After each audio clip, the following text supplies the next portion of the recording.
नमस्कार, खबर उत्तराखंड लेकर मैं हूं आपके साथ संदीप निरंजन सरकार। रुक करते हैं खबरों का। उत्तराखंड के मुख्यमंत्री पुष्कर सिंह धामी ने पिथौरागढ़ का दौरा किया।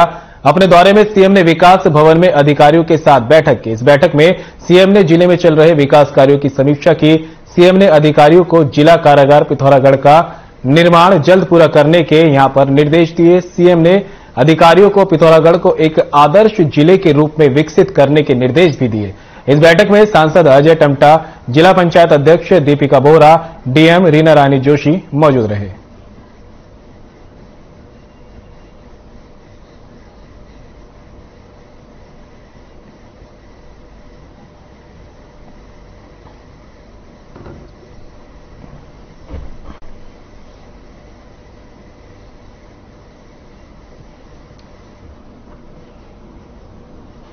और सीएम पुष्कर सिंह धामी ने पिथौरागढ़ के दौरे के दौरान स्कूल के प्रतिभाशाली छात्र छात्राओं, खिलाड़ियों के साथ साथ एनसीसी कैडेट्स के छात्र छात्राओं से बात की, जिसके बाद मुख्यमंत्री ने छात्र छात्राओं से उनकी पढ़ाई के बारे में जानकारी ली। बता दें कि छात्र छात्राओं ने शिक्षा के स्तर को बेहतर बनाने के लिए कुछ सुझाव भी मुख्यमंत्री पुष्कर सिंह धामी के सामने रखे। हालांकि शिक्षा के क्षेत्र में किए गए राज्य सरकार के बेहतर प्रयासों के लिए मुख्यमंत्री का आभार भी व्यक्त किया। वहीं छात्र छात्राओं ने अपने अपने विद्यालयों में संबंधित समस्याएं भी रखी। इस अवसर पर मुख्यमंत्री ने छात्र छात्राओं को संबोधित करते हुए कहा कि ये सच है कि शिक्षा के क्षेत्र में अभी भी सुविधाओं को लेकर कुछ सुधार किए जाने बाकी है और छात्र छात्राओं में आगे बढ़ने का हौसला हो तो वे विपरीत परिस्थितियों में भी आगे बढ़ सकते हैं। उन्होंने कहा कि अब स्थिति पहले जैसी नहीं है। पहले सड़कें तक नहीं थी, अब सड़क मार्ग बन गए हैं, दूरसंचार और अन्य सुविधाएं भी विकसित हो गई हैं।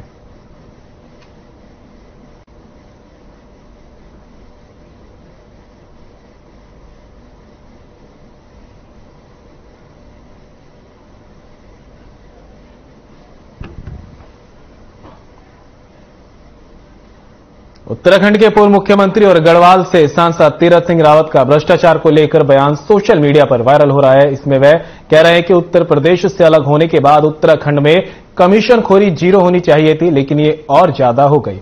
पूर्व मुख्यमंत्री ने कहा कि बहुत जगह बताते हैं कि कहीं भी बिना कमीशन कुछ नहीं होता। मुझे कहने में कोई हिचक नहीं होती कि जब हम उत्तर प्रदेश में थे तब वहां 20% कमीशन दिया जाता था। अलग होने के बाद हमको कमीशनखोरी छोड़कर 0 बनाना चाहिए था, लेकिन उत्तराखंड में भी 20% कमीशनखोरी शुरू हो गई। उन्होंने कहा कि इसके लिए किसी को दोष नहीं दिया जा सकता, ये मानसिकता है, इसे ठीक करने की जरूरत है। उन्होंने कहा कि जब तक लोगों में ये भाव नहीं आएगा कि ये मेरा प्रदेश है, मेरा परिवार है, तब तक कमीशनखोरी दूर नहीं होगी।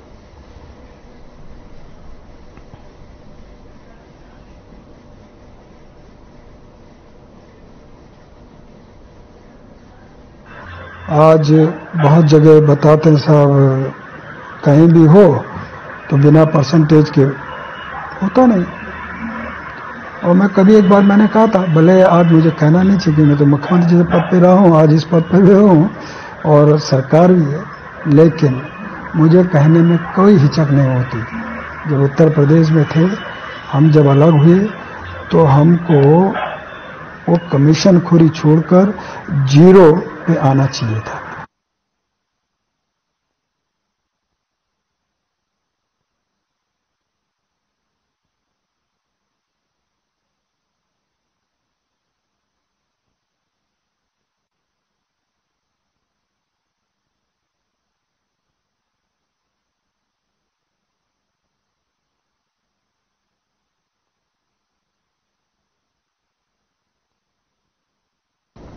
और देहरादून में न्यायालय परिसर में जिला सत्र न्यायाधीश प्रदीप पंत के द्वारा एक प्रेस वार्ता आयोजित की गई, जिसमें उन्होंने कहा कि लोक अदालत हेडक्वार्टर के अलावा तहसील स्थित न्यायालय में आयोजित की जा रही है, जिसमें फौजदारी के क्षमनीय मामलों के अतिरिक्त दीवानी मामले, वैवाहिक मामले समेत कई तरह के मामलों का निस्तारण किया जाएगा। उन्होंने कहा कि इस लोक अदालत में न केवल जो न्यायालयों में लंबित मामले हैं, बल्कि वे मामले भी लिए जा रहे हैं जो न्यायालय में नहीं आने हैं।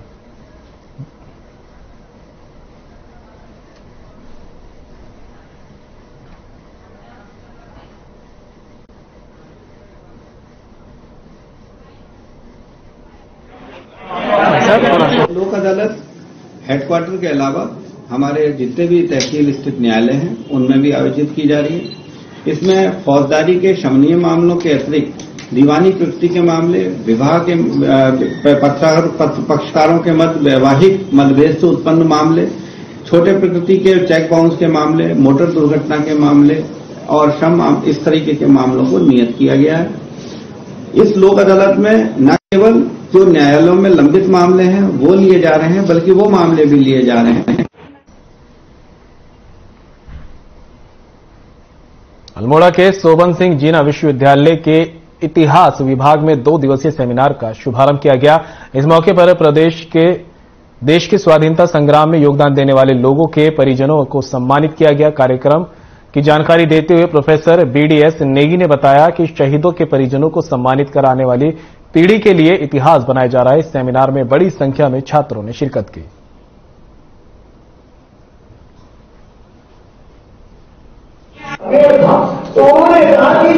सोबन सिंह जीना विश्वविद्यालय के इतिहास विभाग को करने का उसको अवसर मिला है।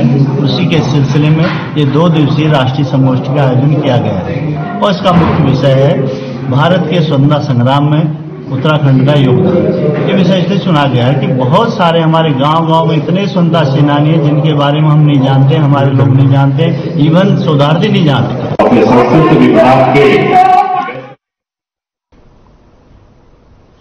रानीखेत के नरसिंह स्टेडियम में खेल महाकुंभ का शुभारंभ किया गया। कार्यक्रम के शुभारंभ में विधायक डॉक्टर प्रमोद नैनवाल ने शिरकत की और इसका शुभारंभ किया। 3 दिवसीय खेल महाकुंभ में एथलेटिक्स, फुटबॉल, कबड्डी, वॉलीबॉल खेलों का आयोजन किया गया। इस मौके पर ब्लॉक प्रमुख हीरा सिंह रावत, BDO ललित कुमार, खंड शिक्षा अधिकारी SS चौहान के साथ अनेक लोग मौजूद रहे।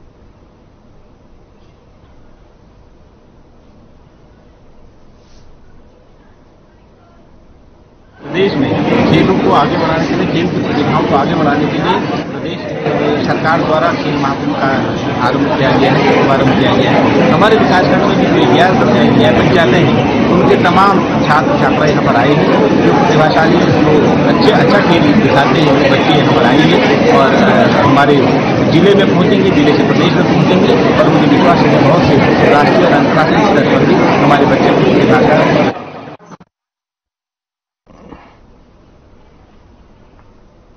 और खबर अब सितारगंज से है, जहां बीजेपी कार्यकर्ता और पदाधिकारियों ने इकट्ठा होकर मिष्ठान वितरित किया। वहीं बीजेपी नेता दीपा और पदाधिकारियों ने बताया कि कैबिनेट मंत्री सौरभ बहुगुणा जी के जन्मदिन के मौके पर मिष्ठान वितरण किया गया और इसी के साथ सरकारी अस्पताल के अंदर ब्लड डोनेट का भी कार्यक्रम किया गया। जन्मदिन को लेकर क्षेत्र के समस्त कार्यकर्ता और पदाधिकारियों में हर्षोल्लास भी देखने को मिला।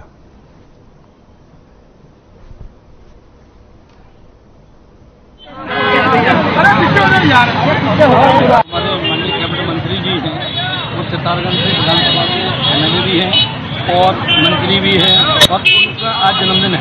हम सभी लोगों ने बड़ा सहज जन्मदिन बड़े से मनाया उत्साह के साथ और हम लोगों का ये है बड़ा उत्साह है भैया की बड़ा जीवन आए हो और हजारों साल जिए और ऐसे ही सितारगंज की तरक्की करते रहे। जो उन्होंने आज तक काम किया वो किसी ने नहीं किया है।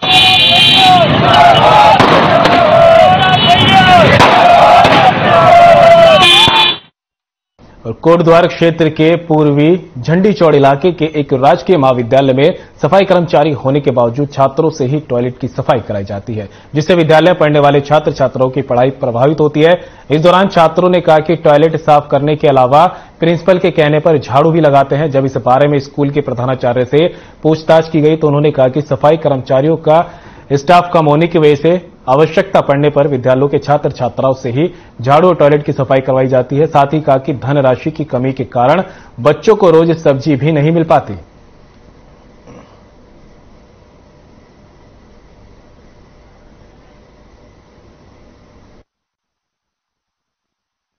मैम एक स्वीपर यहाँ कर रहे थे और वो अपना कार्य करता है।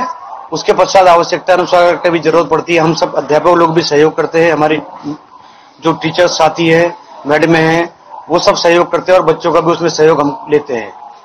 ये की बात करने में हमें कोई गुरेज नहीं है। और राष्ट्रीय सेवा योजना के अंतर्गत भी हम ये काम करते हैं। जितनी झाड़ियां जहां पर होती है, कहीं पर गंदगी होती है, वो सब जो है जो कार्यक्रम अधिकारी होते हैं, अध्यापक साथी हैं और बच्चे जो है वो सब मिलकर के इन कार्यों को संपादित करते हैं। वॉशरूम मैम हम साफ करते हैं हमेशा की मैंने हर लड़कियों की ड्यूटी लगी रहती है वॉशरूम साफ करने की और कभी लड़के भी। कुमाऊं क्षेत्र की पर्यटन नगरी कौसानी को राष्ट्रीय और अंतर्राष्ट्रीय पटल पर विकसित करने के लिए पहली बार जिला प्रशासन बागेश्वर 19 और 20 नवंबर को कौसानी महोत्सव का आयोजन करने जा रहा है। जिलाधिकारी बागेश्वर अनुराधा पाल का कहना है कि कौसानी विश्व विख्यात पर्यटन नगरी होने के साथ ही महात्मा गांधी का अनाशक्ति आश्रम है।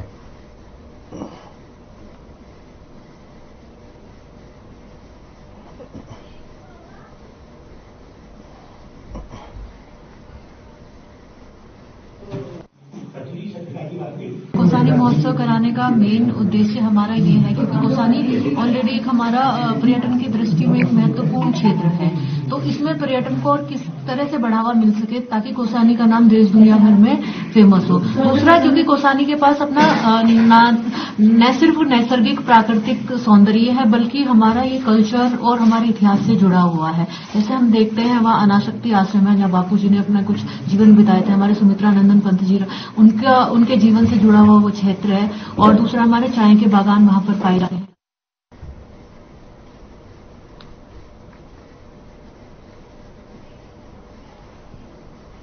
फिलहाल वक्त तो चला एक छोटे से ब्रेक का, कहीं मत जाइएगा, जल्द होंगे हाजिर।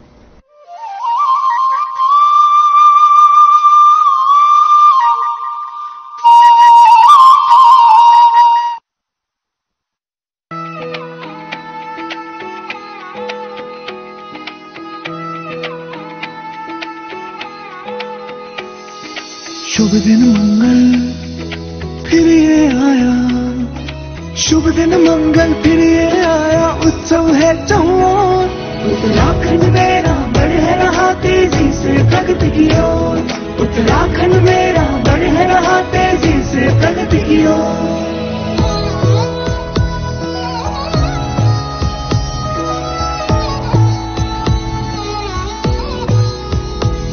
उम्मीदों को नए पंख मिल रहे, सपनों को आकार, रोजगार की राहें खुली, नए अवसर मिले अपार। समृद्ध किसान से मान बड़ा हुआ, शिक्षा स्वास्थ्य सुधार, शहरों से है गांव जुड़ रहे, विकास की आए बयार। देवभूमि संपन्न बन रही, आई है अब नई भोर। उत्तराखंड मेरा बढ़ रहा तेजी से प्रगति की ओर, उत्तराखंड मेरा बढ़ रहा तेजी से प्रगति की ओर, उत्तराखंड मेरा बढ़ रहा तेजी से प्रगति की ओर। संकल्प नए उत्तराखंड का। उत्तराखंड राज्य स्थापना दिवस की 22वीं वर्षगांठ पर हार्दिक शुभकामनाएं। अपनाएं आयुर्वेदिक रूप मंत्रा। इसमें है क्यूकम्बर के प्योर एक्सट्रैक्ट्स जो नेचुरली चेहरे को मॉइस्चराइज रखे ताकि पिंपल्स और डेड स्किन जैसी प्रॉब्लम से मिले रिलीफ। रूप मंत्रा आयुर्वेदिक फेस वॉश, ये कोई कॉस्मेटिक नहीं, आयुर्वेदिक औषधि है।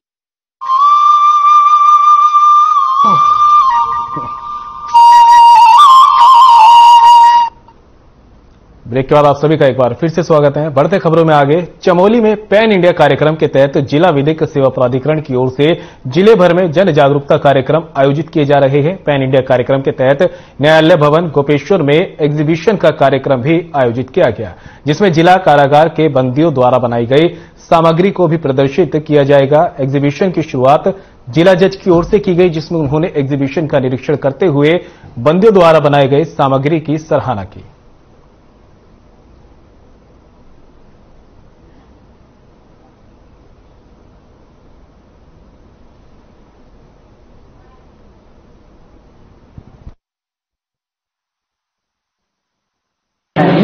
आज हमारी राष्ट्रीय लोक अदालत है जो कि हमारी एनुअल होती है और हर 2-3 महीने में एक बार होती है। तो राष्ट्रीय लोक अदालत के साथ साथ आज हमने यहाँ पे जो हमारा पैन इंडिया का कैंपेन चल रहा है 31 अक्टूबर से 13 नवंबर तक, उसी के तहत हमको एक 9 तारीख में एग्जीबिशन का आयोजन करना था हेडक्वार्टर पर, जो हमने 9 तारीख को न कर आज किया था। और हमारा एक शिविर लगा था 9 तारीख को जेल के बंदियों के लिए। तो आज हमारी जो जिला विधिक सेवा प्राधिकरण की ओर से यहाँ पे प्रदर्शनी हुई है, उसमें तमाम हमारी राष्ट्रीय विधिक सेवा प्राधिकरण के द्वारा जो भी योजनाएं हैं।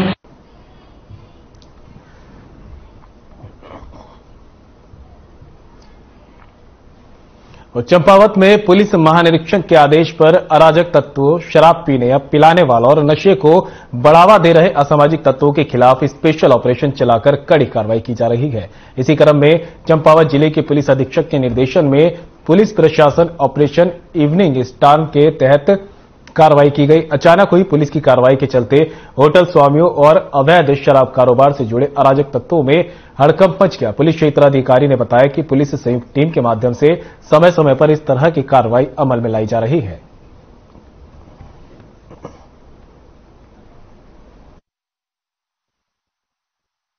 क्षेत्र में इसमें एक इवेंट टीम बनाई गई थी, थाना टंगरपुर, थाना बनमसा, हिमंतक की, और इसमें सभी जितने भी संदिग्ध व्यक्ति हैं और जो सार्वजनिक स्थान पर जुआ खेलने वाले हैं, शराब पीने वाले, पिलाने वाले या लोक शांति भंग करने वाले, ऐसे लोगों को आइडेंटिफाई करके हमारी संयुक्त टीम के द्वारा कार्रवाई की गई और 34 लोगों के विरुद्ध कार्रवाई की गई थी। इसमें MB act, 81 police act, 83 police act, आबकारी अधिनियम।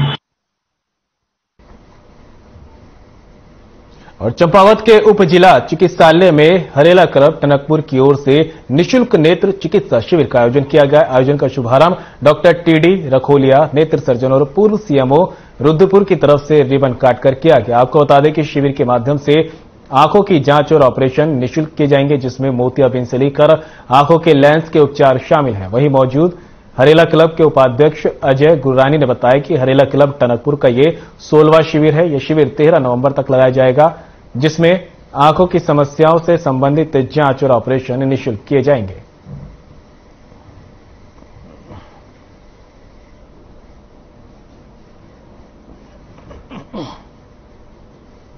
ये हमारा जो है इस बार का 16वां नेत्र चिकित्सा शिविर है।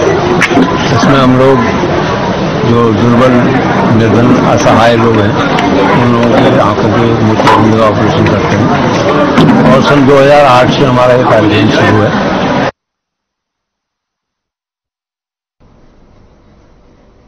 उधर जसपुर प्रशासन ने सरकारी भूमि कब्जाने वाले अतिक्रमणकारियों पर नया पैंतरा चलाया है। धर्मपुर गांव के डाणीपुरी में शमशान की जमीन पर ग्रामीणों ने जबरन कब्जा कर रखा था।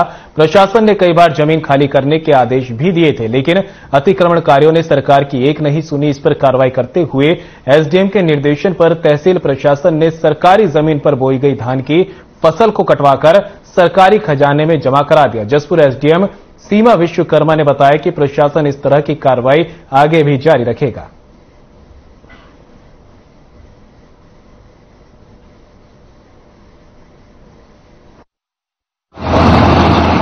ऑर्डर जारी किया हुआ है, क्योंकि प्राय देखने को मिलता है, जब हम फील्ड विजिट में भी जाते हैं तो उसमें देखने को मिलता है कि कुछ लोगों के द्वारा सरकारी भूमि में अभी भी अतिक्रमण करके धान या मतलब फसल उगाई जा रही है।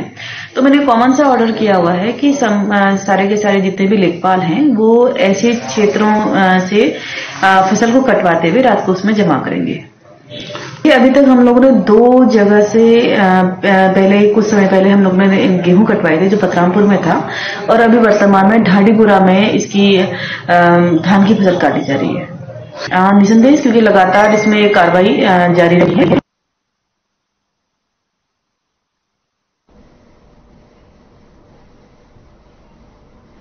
और फिलहाल वक्त तो चला एक छोटे से ब्रेक का, कहीं मत जाइएगा, जल्द होंगे यहां से।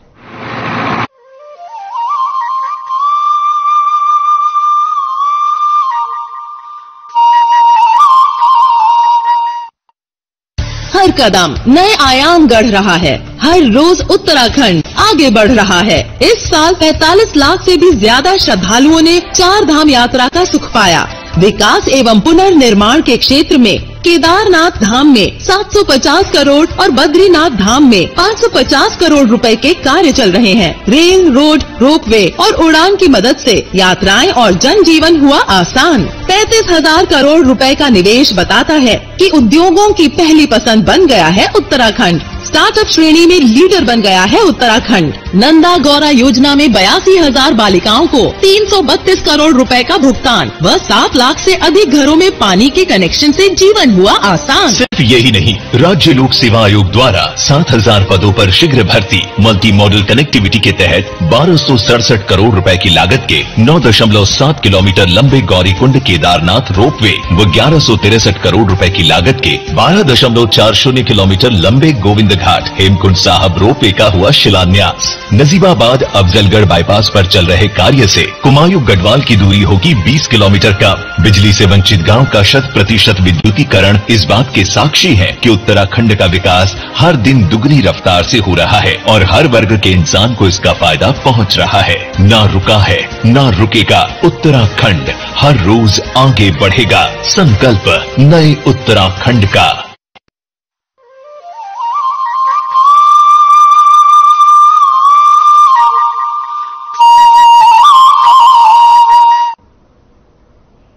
ब्रेक के बाद आप सभी का एक बार फिर से स्वागत है। बढ़ते खबरों में आगे, पौड़ी गढ़वाल के कालागढ़ में मुख्य सड़क के पास बने मंदिर के आसपास बाघिन की चहलकदमी बढ़ गई है, जिससे इलाके में रहने वाले लोगों में दहशत का माहौल है। विभागीय अधिकारियों ने बताया कि शावकों के साथ बाघिन की मौजूदगी की पुष्टि की जा रही है, जो उसके चलते इलाके में हाई अलर्ट जारी कर दिया गया। मॉर्निंग वॉक के दौरान राहगीरों को एहतियात बरतने की हिदायत दी गई। दूसरी ओर पुलिस ने अनाउंस करके हनुमान मंदिर के पास बाघिन की मौजूदगी का हवाला देते हुए किसी भी अनहोनी से बचाव के लिए लोगों से अकेले और अंधेरे के समय सड़क पर न घूमने की हिदायत दी है।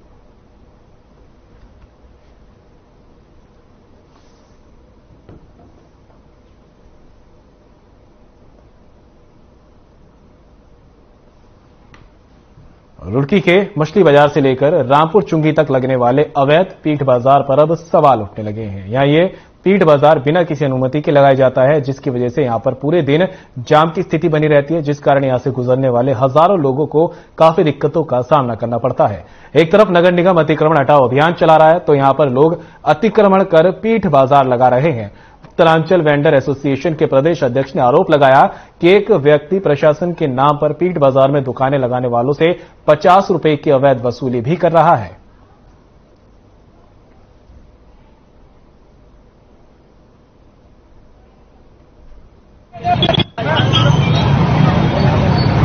कि 2 तारीख में नगर निगम के एमएनए के द्वारा तहबाजारी बंद की गई और मुझे कहीं से ज्ञात हुआ कि यहाँ पर तहबाजारी आज भी ली जा रही है, तो मैं वही देखने के लिए यहाँ आया था। हालांकि नगर निगम का कर्मचारी कोई भी अभी पकड़ में नहीं आया, पर पता चला है कि 10 रुपए से लेकर 50 रुपए तक वो बिना पर्ची के यहाँ से वसूले जा रहे हैं। दूसरा एक विषय यहाँ पर और भी आया है कि एक प्राइवेट व्यक्ति द्वारा प्रशासन के नाम से पर ठिया 50 रुपए वसूला जा रहा है। रुड़की पुलिस को एक बड़ी सफलता हाथ लगी है। आपको बता दें कि पुलिस ने एक युवक के हत्याकांड का खुलासा किया है। पुलिस हत्या में शामिल 5 आरोपियों को भी गिरफ्तार किया है। पुलिस ने बताया कि नशे की आदत और पुरानी रंजिश के चलते युवक के दोस्त ने ही लोहे की रॉड से सिर पर हमला करते हुए चाकू से वार कर युवक को मौत के घाट उतार दिया था। फिलहाल पुलिस ने आगे की कार्रवाई शुरू कर दी है।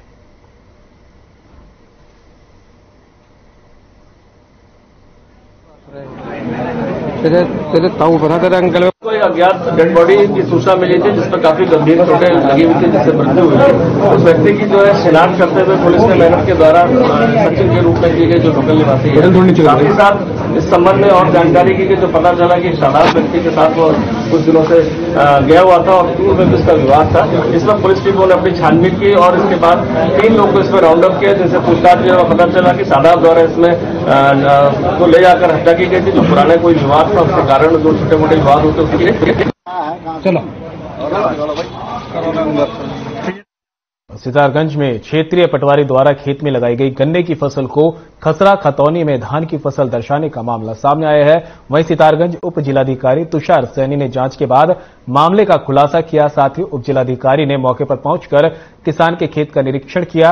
निरीक्षण के दौरान खेत में धान के स्थान पर गन्ने की फसल पाई गई। साथ ही उप जिलाधिकारी ने बताया कि जांच के बाद जो भी दोषी होगा उसके खिलाफ सख्त कार्रवाई की जाएगी।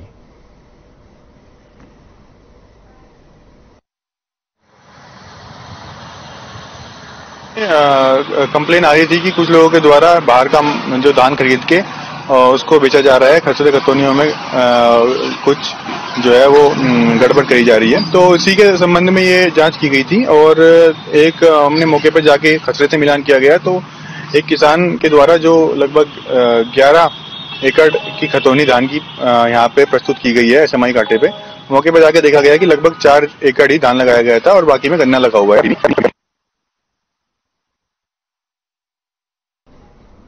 तो वही बद्रीनाथ राष्ट्रीय राजमार्ग 58 पर लक्ष्मोली के पास एक वाहन दुर्घटनाग्रस्त हो गया। गाड़ी में सवार 5 लोगों में एक व्यक्ति को हल्की चोटें आई हैं, जिसे बेस अस्पताल श्रीनगर उपचार के लिए भेज दिया गया। बता दें कि यात्री हरियाणा से श्री बद्रीनाथ जी के यात्रा को जा रहा था। दुर्घटना में यात्री का बेस अस्पताल में उपचार चल रहा है। अन्य 4 यात्री सुरक्षित हैं।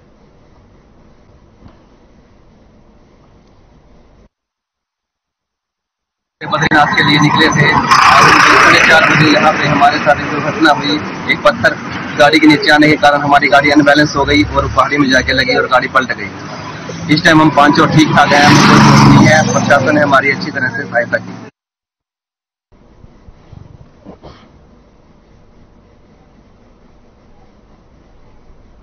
और फिलहाल खबर उत्तराखंड में मेरे साथ इतना ही। मुझे दीजिए इजाजत। नमस्कार।